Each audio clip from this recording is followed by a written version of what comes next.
On November 12, 2019, Disney launched Disney Plus, a new and exciting streaming service with over 300 titles. I decided that I had to commit myself to watching every single thing on this platform, including movies, television shows, animated films, shorts. I'm asking you to go on this journey with me through nostalgia and the past to see if we can see the future of content on the internet. This is Exploring Disney Plus.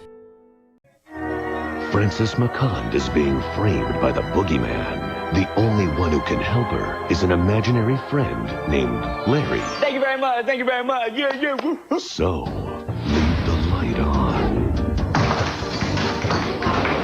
Keep the door open. And whatever you do, don't look under the bed. Don't miss the Saturday premiere, Saturday, October 9th at 7:30, 6:30 Central on Magical World of Disney.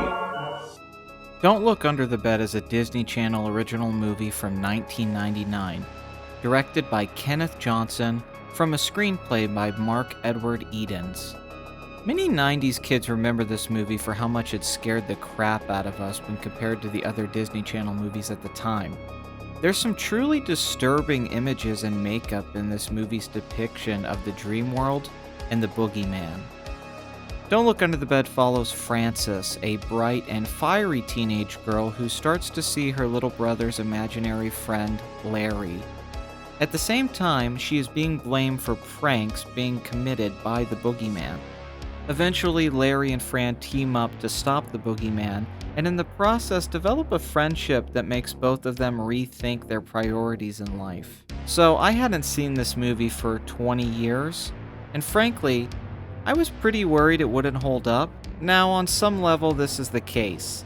The movie has some sloppy editing, pacing, and I found the sound design to be very poor overall. What did stand out to me, though, was the tone and visual style. This very much reminded me of the Nightmare on Elm Street sequels, or low-budget horror films that I've seen that are really gross to look at and sort of just disturbing to watch. This is an ugly movie, and its camera work combined with some of its odd choices make it an uncomfortable experience. It sort of reminded me of movies directed by Bernard Rose, and I mean that as a compliment. For a kids' movie from the 90s, they didn't shy away from making it off-putting and surreal. A thing that didn't hold up for me as much as when I was a kid was the character of Larry. This time around, I found him pretty annoying and silly, but perhaps that's because I'm not a kid anymore and Larry's there to entertain children.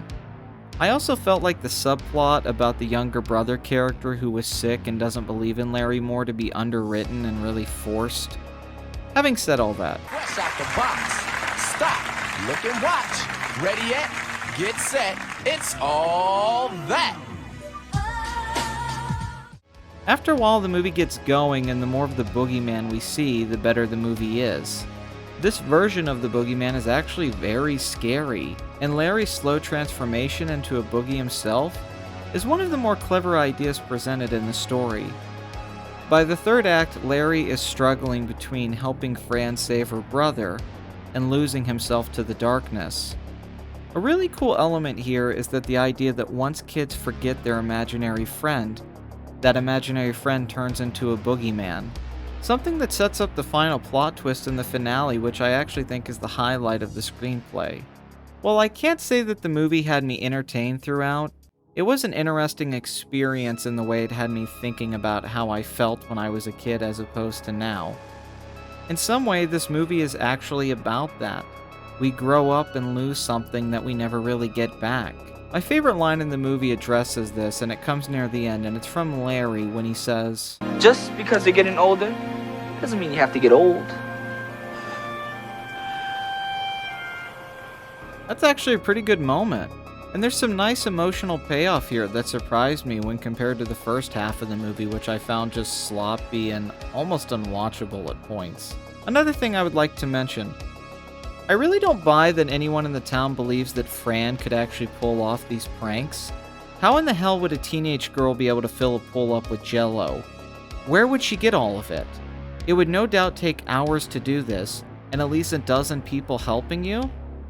Everyone seems perfectly able to believe that this girl has some sort of superpowers when it comes to pulling this stuff off. I just wish everything involving that would have stayed more grounded and a bit more logical overall. There's actually a lot of potential here for a movie on par with something like Hocus Pocus, but sadly the limited budget really shows in this one. It's not even as good as something like Halloween Town, which I think is just better directed overall. Still, there's haunted images that have lingered in the minds of kids from my generation, and now I enjoy this movie in a different way. It's not that it scares or fills me with wonder like it once did, but more of how it reminded me of the strange movies that I've seen over the years, like some early Peter Jackson films and The Reflecting Skin.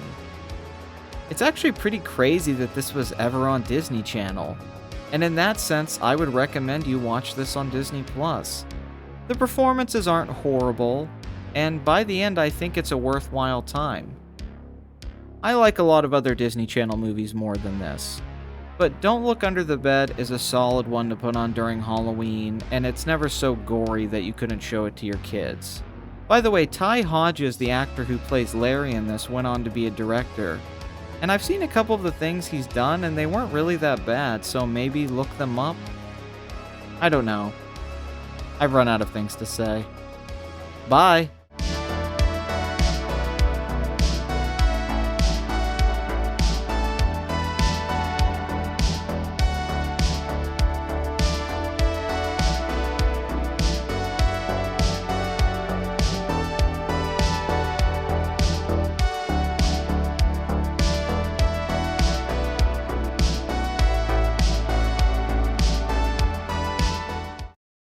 No. Oh no. Oh my god, this is the ugliest thing I've ever seen. Oh my god.